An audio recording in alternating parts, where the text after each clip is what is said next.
All right, welcome to the next level. Got my man John Wetmore with us today. How we doing, bro? Amazing, bro. What's up? Awesome, dude. Thanks for coming up. It's a pleasure. Absolutely, dude. It's good to see you. We're going to talk about something that you've done very well at, building a business with Family First Life in the insurance space. And it's something that, and you can correct me if I'm wrong or you feel otherwise, I don't think it's easy, but I think it's simple. The concepts is very simple. It's not insanely complicated. No. But it's going to be a pain in the ass. Correct. And that's the big thing. Like it's, and I think sometimes we get a little head faked when we come in as a salesperson because it's instant results, especially nowadays. I mean, think about, dude, if you were brand new and licensed, I could get you leads, get you contracted today, and then I can get you on the phone, booking real same day appointments, closing them, and being paid tomorrow. Like, it's insane. Life. Dude, it's crazy. It is, though. But from a recruiting standpoint, dude, you may recruit, for 6 months, and you may find one guy. Like it's not as instant, but in the long run, it's a lot more rewarding. And I'm not talking just about money. Yes, from a financial standpoint, I mean, you've done pretty well. Once you're at $150,000 a month bonus for premium, you're getting a bonus. Like there's all, but it's also how many other people have you helped make money along the way, impacted their lives, so it's kind of, it's a rising tide raises all ships type of thing. But I really want to get into just some of the concepts, your mentality behind recruiting. I know you're pretty good with your numbers. Do you know how many agents you guys had last month that issued at least one policy? Yeah, we had over 6,000 last year. Sell a policy. Wow. We have like 1,800-ish a month, give or take a little bit. Yeah. Depending on the month. And those numbers right there, I think, tell you a lot about recruiting. Correct. You're going to have a lot of people, and a lot of them aren't going to do anything. I mean, that number right there alone, over 2/3 quit within the first year. That sold a policy. But that's not a bad thing. No, I agree. And I think that's where we get confused sometimes, right? Like, I always say this about, and I heard this from a guy a decade ago, if I'm doing recruiting calls, like if you gave me a list of people to call, and I'm calling checking interest if they're interested in doing something outside of what they're doing now. Yes and no is of equal value. Agreed 100%. I'm just trying to get an answer. Yeah. I'm just trying to check, hey, you looking to do something outside of your job? No, I'm not. All right, cool, have a nice day. Out. Right? Yeah. Possibly depends what it is. Well, obviously, but are you at least open to it? Yes. Okay, cool. And then we can talk about it. But I don't look at the yes as a win or the no as a loss. A lot of times the no's are the win, dude. Correct. That's what people miss. Like, I would say probably the biggest concept I teach people, man, when I'm talking to others, doing an interview of some kind, is most people are looking for a way to hire the person they're talking to, get them started, get them involved, and I'm looking for a way to get off the phone. Yes. I'm looking to get out of the conversation as fast as possible because I just want the answer now. Right. I don't want to drag it out. Heck, I used to drag it out months. I'd let them come on, and they wouldn't do anything. I'm trying to drag them to success and beat them over the head. And, so for me, I saw Dom. He shared a video yesterday where he was doing an interview. It was live. Yeah. He did it on his social. And he gets the guy on, and the very first question he asks him, he goes, hey, did you get a chance to watch the video I sent you? And the guy goes, no, I didn't get to. My phone is broken and the screen and da-da-da. And Dom goes, I can't help you till you watch the video. Reschedule with me. Bye. Yeah. He hung up. Like, that's how you do it. That's how it should be. That's the way to do an interview. Correct. And obviously he's worked directly with Sean forever. You know what I mean? So it's no surprise. But it's like, that's how you started. Otherwise, most people would have spent 45 minutes on the phone with this guy explaining everything. But it's because what you said. They're doing a call because they want to recruit this individual. Yeah. I don't care about this one individual. I just want to get through to find the one that really wants to do something here. Yeah. It's looking for, again, you're going to find way more reasons to say no to people than say yes. So for me, if they make it through the phone call, right, that's probably a good sign. Right. And then honestly, dude, I would end every one of them with, like, do you have any other questions? And if they said nope, I'd be like, all right, cool, have a good day. Mm-hmm. If they didn't go, yeah, how do I get started? Right. We didn't go forward. Correct. I was not like, hey, man, does this sound good? Do you want me to send you the stuff? Yeah. Why? They all say yes. Exactly. It would say, no, don't send it to me. Like, come on. Or you get off the phone a while. Yeah, correct. It's like, so I was looking for certain things, man, and I was looking for people who wanted to be proactive and wanted to make something happen, and mine was simple, man. I think a big mistake a lot of people make, too, is they're always looking for the next them. Mm-hmm. Looking for me. Yep. Like, I have some really good people, but I've not found me yet. Right. And thank God. Correct. And there's also, it's like two-sided to it. If you found someone who is as perfect as you want them to be, what would they need you for? Exactly. You know what I mean? Like, Yep.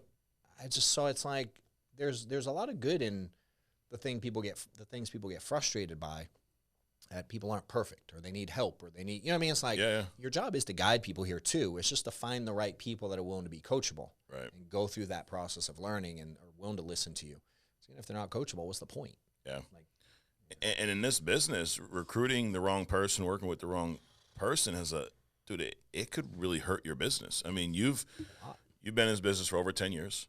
Yeah. You've had debt rolled up. I have. And it's like the way we're talking about recruiting right now, you didn't always recruit that way. Like, you had to learn that. Yeah. So it's not like, it's always been the perfect recruit. Yeah. But you learn it by recruiting the wrong guy. Yeah. And now, so if you could go back in that headspace, was there ever a situation where you recruited an agent that ended bad? Yes. Where there wasn't red flags along the way that you ignored? Yes, I ignored them. Right. I'll give you two things. One, I always want to help people understand. My first 2 years, I was recruiting when I was part-time doing accounting work. Okay. I was commuting to accounting job recruiting. Yeah. And I didn't know what I was doing. But my first 2 years, dude, I did over 700 interviews myself. And at the end of 2014, I was still my only writer. Like, I had people so you're come. over 700. I mean, they would start and quit and quit and start. You know what I mean? Sure. I'd have 2 or 3 at a time, maybe, and they'd quit. But after 700, and it sounds like a big number, but it's not really. No. Especially when you're doing it wrong. Correct. But doing it the wrong way taught me a lot. And I think most people aren't willing to make the mistakes. They want it to be perfect right away, and they stop because it's not going perfect. Yeah. Like, well, the batter, especially if you're getting coaching on how to do it along the way, which I always was reaching out like, what am I messing up here? Yeah. Getting the coaching eventually guided me towards tweaking things, and frustration made me change things. It's like sales. I want to think about it a lot. Well, maybe you should stop saying something the way you're saying it to get that. Maybe you should address that up front. Yep. So you never get there. Yep. And so it's like I never really learned how to take the person you're frustrated with out of your mind and turn them into some massive success. No. I learned how to move on from that guy and find the right people. Right. And challenge people. And so I remember early on, man, I can give you 5 stories off the top of my head of people that I brought on. They were selling. There were red flags like crazy. Yeah. I even went out of the way to call them, and my dumb approach was like, hey, we see this. What's the deal? Yeah. And little did I know at the time, they have a great crooks give me they make great storytellers. Yes. These crooks tell the best stories, bro. And so I would buy into their story. Yep.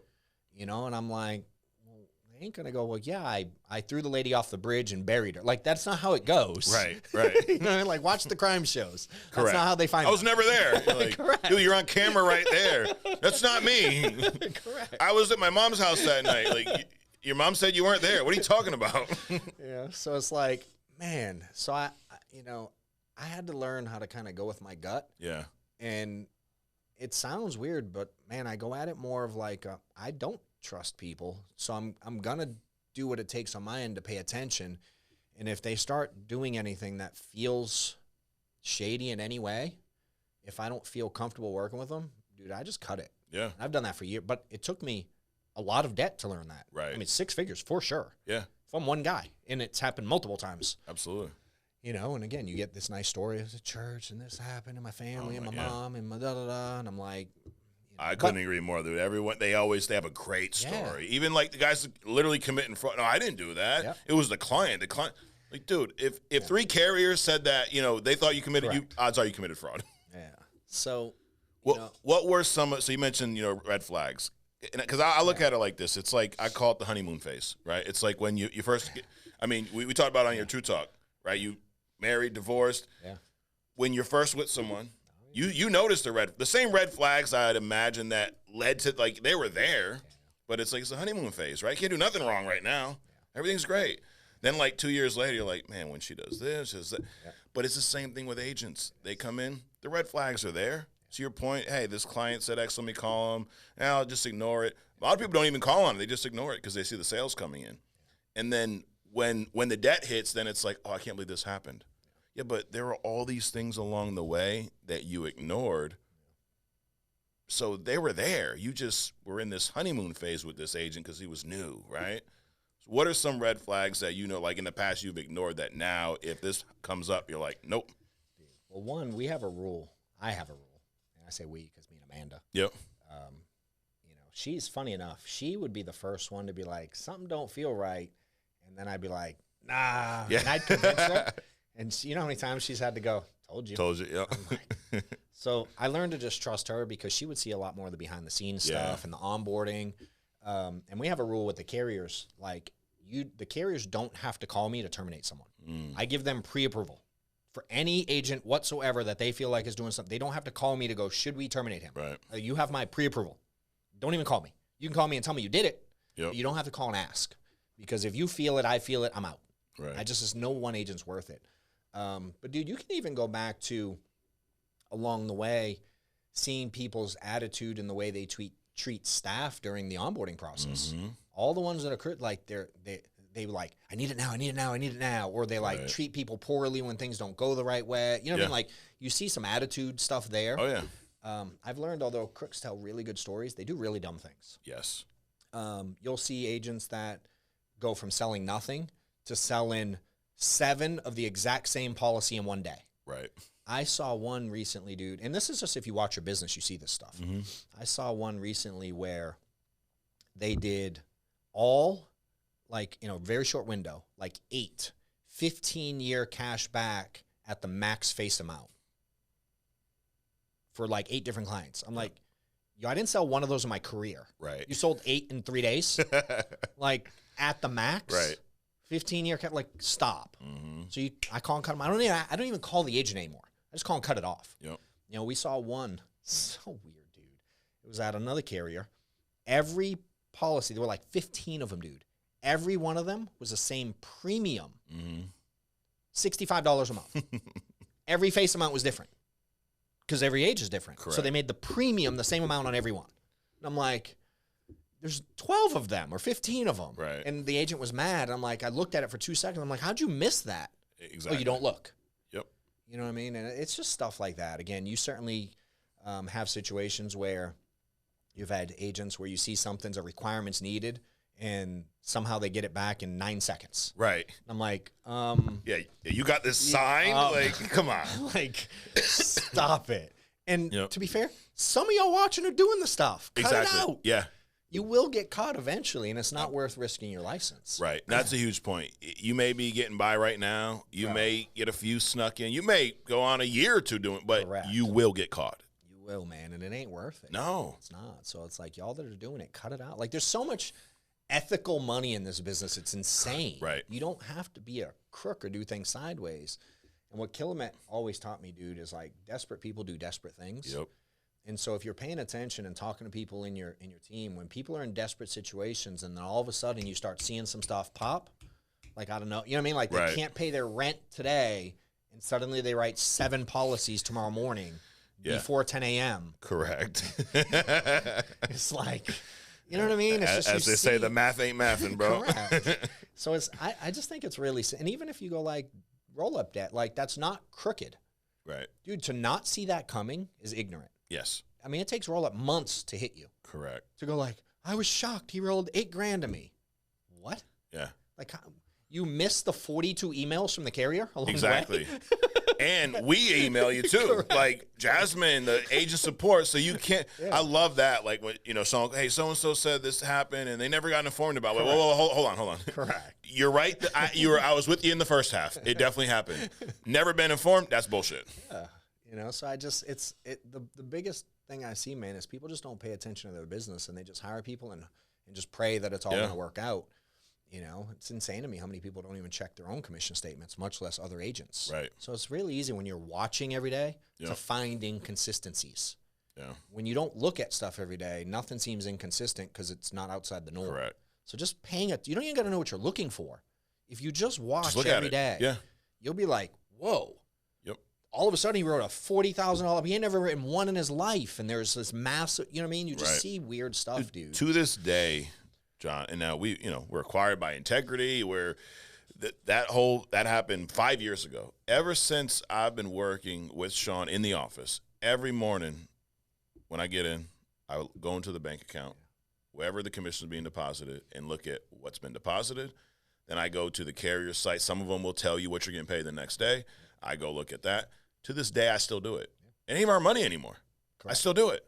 And guess what? We're never blindsided by debt, because when you log into America, right next to the commissions, what do you see? Right. Potential roll-up debt. Yep. Never blindsided. We do bonuses. What do we do right before we do them? I get with Jazz, Bill. We go through all of the debt. Never blindsided. But you have to treat it like a business. I think sometimes this business, unfortunately, attracts people that think they want to be in business. They want to have a business. They don't want to be in business. Correct. They don't want to run it. They just want to have it. They just think like, oh, this business is going to run itself, right? No, to your point, you have to be running this thing. And from a recruiting standpoint, you should look at it like, this is my business, and I'm only going to bring in people that I want to be in business with. You're not hiring W-2, bro. It's not give everyone a shot type deal. This is independent contractors. Be no different than if I was a contractor bidding on painting your house. You didn't like me because I wore a black hat. That's within your right, dude. I don't want to hire that guy. Same thing here when you're recruiting for your business. Bring people in the business that you want to be in business with. I would always tell people, like, imagine if you were going to hire someone to, like, watch your kids. Yeah. You know how many questions you would ask them. Right. Like, you don't even have to know how to interview someone. Right. For a babysitting job. You would just, by default, ask a lot of questions. Absolutely. And this is the same to me. Yep. And the first time my wife heard me do an interview, we were driving. There was a stage where we'd take Maddox, where she finally stopped working, and I would take Maddox to school every day together. We had like a 45-minute drive. So I would do recruiting calls on the way to school. Yeah. First time she heard me do one, because this was 2019. So she was years in the business without her. She never came to the, she had her job. Yeah. I mean, so she did her own thing. She hears me do one, and I hang up, get off the phone, and she looks at me and she goes, dude, it sounds like you were interrogating that guy. I was like, I was. Yeah, I was. That's exactly what I was doing. doing. It's my goal. Yeah. I mean, there's this question after question. I just want to know a lot. Yeah. You know, and it's like people go, what do you want to know? Well, think about all the things you're frustrated with the current agents you're dealing with today. Right. Think of all the things you wish you had asked earlier, the things you missed, where they can't invest in leads because the wife deals with the finances, or they have a job, or they can't run here because their kids have whatever on Saturdays, or they go to church on Wednesday nights and they can't, you know, all the things that you get frustrated by. That became my interview. Right. All the things that I annoyed, let me talk about. So debt, that's part of the interview. Yep, it should be. Do you know what a chargeback is? Do you know what advance money is? Have you ever worked in commission only? Do you understand this stuff? Do you know what happens if you don't pay the debt? Do you know what happens? Right. Yeah, they make me pay it. Yeah. So you're the type of guy that will pay your debt when you have it. But John, you're going to scare some people away. Perfect, dude. Perfect. Right. Thank you. That's what I'm trying to do. Yep. I don't sell the dream, dude. No. I sell, like, the hard part about it, and I want people to jump over those hurdles. Yep. I want people to understand. Because, again, you go like, that's scary. Dude, go open any business. Right. Walmart has theft. They have tractor trailers spill over on the interstate. Correct. Chick-fil-A has there's stuff in every business. Yep. And so for me, I just want to address those things up front, just like dealing with objections in the house. I just want to deal with all the stuff now. Yep. So if we're not tracking, I can leave the house. So if we're not tracking, and they're like, you know, one of the questions I ask people getting started, especially if they're new to leads and investing, I'm like, have you ever invested into leads before? Yes, no, indifferent. I go, dude, let me ask you a question. If you put $500 into leads this week, your first week, and 30 of the people literally tell you to F off, you don't book any appointments, how are you going to handle that? That's why I asked that on the interview. Yes. And they go, wait, could that happen? Oh, it will. Oh, no, that will happen. It will happen. So I want to know how you're going to handle it. Right. And, dude, a lot of them bail right there. Yeah. Like, thank goodness, because now I don't have to deal with all the stuff later. Right. I don't have to deal with them the first week going, a bad batch. Yeah. Does it make sense? Yep, like, absolutely. I want to know they're in this. It's like when I would use this example a lot when Twardowski's wife decided she wanted to go to medical school. Yeah. She knew she had to go for like 8 years, whatever it was. Right. She went for a lot of years. She knew what she was getting into. It was going to be a journey. And I want people to understand they're getting into business for themselves. This is going to be a journey. And you're probably not likely to walk in and kill it. No. And if you do, I'm going to be nervous. Correct. Correct. So there's got to be this process where you're willing to learn a new career and be coachable and get guidance. And if they aren't looking for that, I'm out. Right. You know, so I think sometimes we forget that this business, it's like you go to these events, you watch our training, you see all these people that have done well. You don't see all the people that didn't. This business is not for everyone. And you should never have that mentality of recruiting. Like, anyone can do this. That's the worst thing that you could think. I agree. I don't believe anyone can do this. Most won't do this. Most of y'all watching, if you're not, most of you guys won't do this. Well, yes, I will. Then prove me wrong. Please. But because there's a lot of shit you have to go through and put up with, and it's a grind. 1 week, 1 day you're on top. 1 hour you're on top of the world. Yeah, buddy. Yeah, I mean, you've been there with your first appointment. Big premium. Wow, this is great. Next 5 appointments, no show, cancellation, wife's not there. Then the 2 policies you wrote this morning call you and go, hey, I don't want them anymore. And now you're 0 for 10. Now you're in the bottom. It's horrible. What are you going to do when that happens? Same thing. Oh, well, that could, no, it will happen. Dude, I was here for, 2-3 months selling consistently and then hit a 0 for 10 streak. That's even tougher. Yes. Because I'm like, I started off the gate doing pretty well. Couple months in, dude, I remember like it was yesterday. I had like 12 appointments scheduled. First one didn't close. Second, I would call Sean after every appointment. Dude, by like the 6th one, I called him. He didn't say hello. He didn't say yo. He didn't say anything. He goes, you close anything yet? I was like, yeah, I just closed my car door. He just hung up. But like, dude, it's going to happen. And I like the idea of getting, you want to get that shit out of the way beforehand. Because if not, those same agents that gave your staff shit on the phone, complained about, I didn't get my contract in time, blah, whatever. They find a problem with everything, right? It's just going to continue to be a problem alone. They're not going to all of a sudden stop when they start selling life insurance. They're going to have more problems. They're going to find problems everywhere. And then they're going to be a big problem for you, I've learned to just put it down to like 3 really simple things for me. And it's I need people to be coachable, 1. Yeah. I need people to do the things they say they're going to do. And if you can't do those things, communicate with me. Right. But I can only handle so many 3s before I'm out. Correct. Like if you always go like, I can't do it, I'm out. Yeah. But I have to give a little grace, and I can always go like use coachable and do the things you say you're going to do to control the situation. Yeah. Meaning if you're not following path, I can be like, remember the part where you said you'd be coachable? Right. I know this is uncomfortable, but you said coachable. Yeah. If you're not being coachable, I'm out. Right. I mean, hey, and I can just ask really good questions to get people to commit to things. They got to say yes or no. If they say yes and then they don't do it, I just had a no complaining rule. Right. So if you don't put in the activity you said you would, I'm not mad. I used to get mad. Yeah. And I learned to not be mad, but I no longer allowed you to complain to me about it because you chose it. Correct. And for me, dude, I've learned a lot of people in our space, most agents, when I go like, are you full-time or part-time? Almost everyone says they're full-time. Mm-hmm. And I've learned that they look at full-time as this is all they do. Yeah. It's not based on the hours they put in. Right.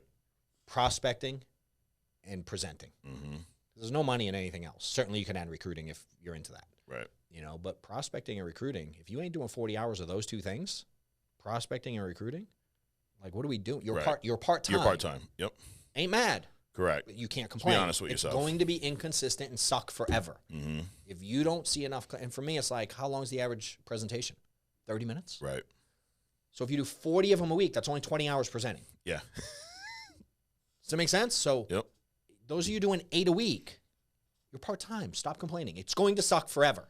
Right. And if you're one of the ones that it doesn't suck for, high five, stay out of your way. Sure. Do you? If you're one of those, outliers, you do really well on low appointments. But you can't teach that. You can't teach it, bro, because it ain't norm. We've had, we've had plenty of agents along the way where like you're doing something that's unique. You're in 20 hours a week, you're selling X amount every single month. That's great for you, but you're not going to be able to teach that. Correct. It won't happen. You're not.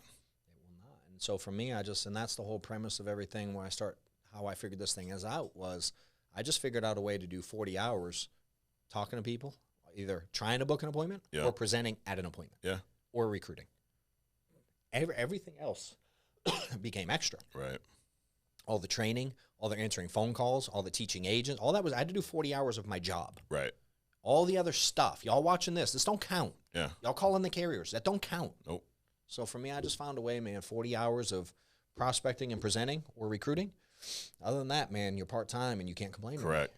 That's how I changed me. Yeah. That's the thing about running a business, though. You left, most of y'all left a 40-hour job to come here. But they probably weren't working 40 hours. They probably weren't. But then you can't come here and go, I'm going to work 40 hours and that's it. Like, this ain't a job, dude. It's a business. Correct. There's no off switch. Yeah. It's like My wife stays at home.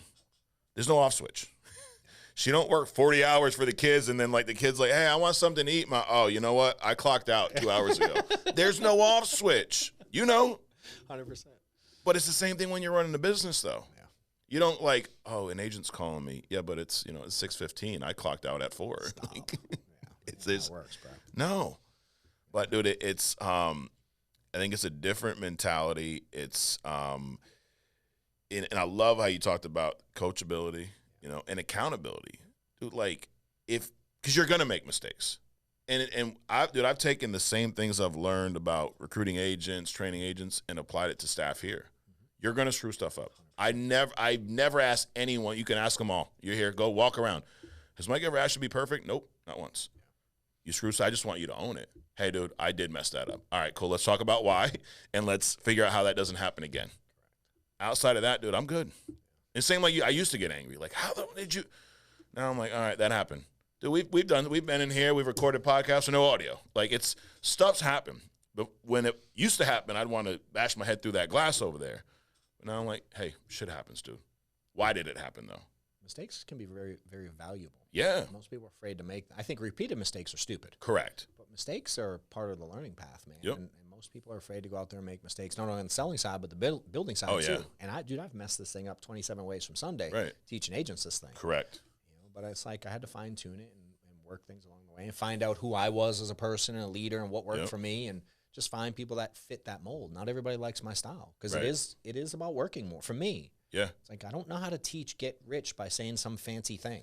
Right. I can teach you some fancy stuff to say. Sure. But it doesn't work if you only see 4 people a week. Correct. So I don't try that way.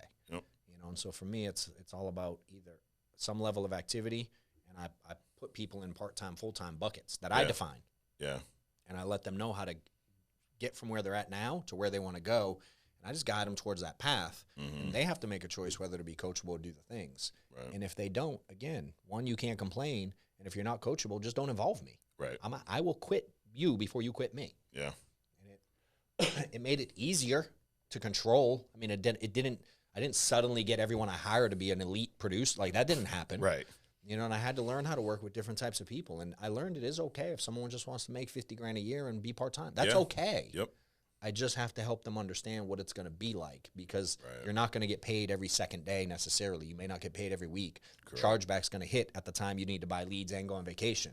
It's going to be inconsistent forever. Right. And it's, and so it's just being transparent about it, man, and really guiding people towards what they're trying to accomplish. That's huge, the transparency, because and we lived through this space where a lot of the guys recruiting weren't transparent. Correct. And they made promises that they couldn't deliver on. You, John, you're going to make X. You're going to be great. You're going to, dude, you don't know. And then they withhold things like that. Like you said, and I heard Zach do something similar. Like, hey, if you spend X amount on leads, and a lot of people go, well, if I say that, it's going to scare them away. Perfect. Good. If there's something that exists in this business that's going to scare an individual away, we don't want them in this business. Because they're never going to overcome that fear of that. Scare them away. Get them out. And there's plenty of people out there. That's the thing. Like, dude, there's always more. Dude, there's a couple million people that have an insurance license. You had 6,000 get paid last year. Less than 2,000 got paid a month. I think you can weed some people out. It's okay. It's going to be okay. That number might seem big to people. You can have a really good, functioning, profitable agency with not as many people as some of you might think. And it's like, just be transparent with people, man. One of the things that's coming to mind when I'm interviewing people is, you get this a lot. You ever have the guy that goes, "What's the average agent do?" Yeah. And then you start spieling off like, average numbers are this, da, da, da. I'm like, my answer's, the average agent quits. You want to be average? Right. And they're like, what? I'm like, yes, the average agent quits. Right. Do you want to be average still? Why would you come into something I want to be average? Why are you asking me that question, bro? Right. It challenges them right off the rip. Yep. It's just, it is what it is. Yeah. It's, that same mentality you have when you're good with your clients, where I have what they need, right? However you got that client, call and leave, online, mail, whatever it was, live transfer, you have what they're looking for. And it's the same thing here. It blows my mind when you hear I remember, it's probably why I don't do any more recruiting, but You're giving me shit and you're responding to a Craigslist ad, dude? Like, I don't need any training. Bro, hold on. Let me try to figure this out here. You don't have a job. You responded to a Craigslist ad that I paid $20 to run back then.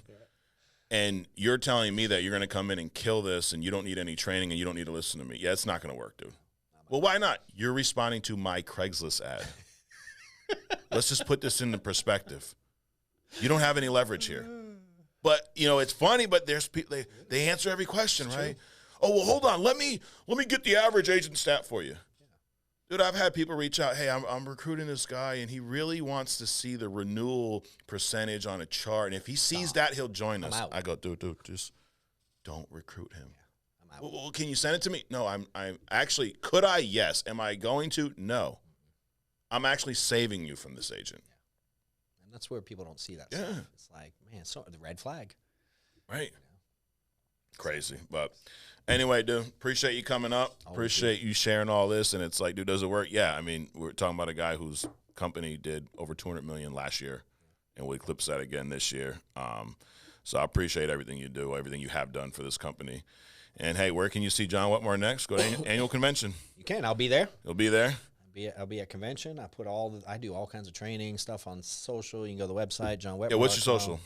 John Wetmore. John on Wetmore. Instagram. JohnWetmore.com. There you all kinds of stuff, man. We put it all out there. This is not complicated. No. This is will you do the work and will you change, will you adapt, will you learn, will you listen? Correct. Will you implement the stuff people tell you to? Absolutely. That's all it is, dude. Well, thanks for coming up, dude. Appreciate you. Guys, thanks for watching. Thanks for tuning in. Hit the subscribe button, like this, share this with your agents, and you know where to find us every week right here on The Next Level. We'll see you next week.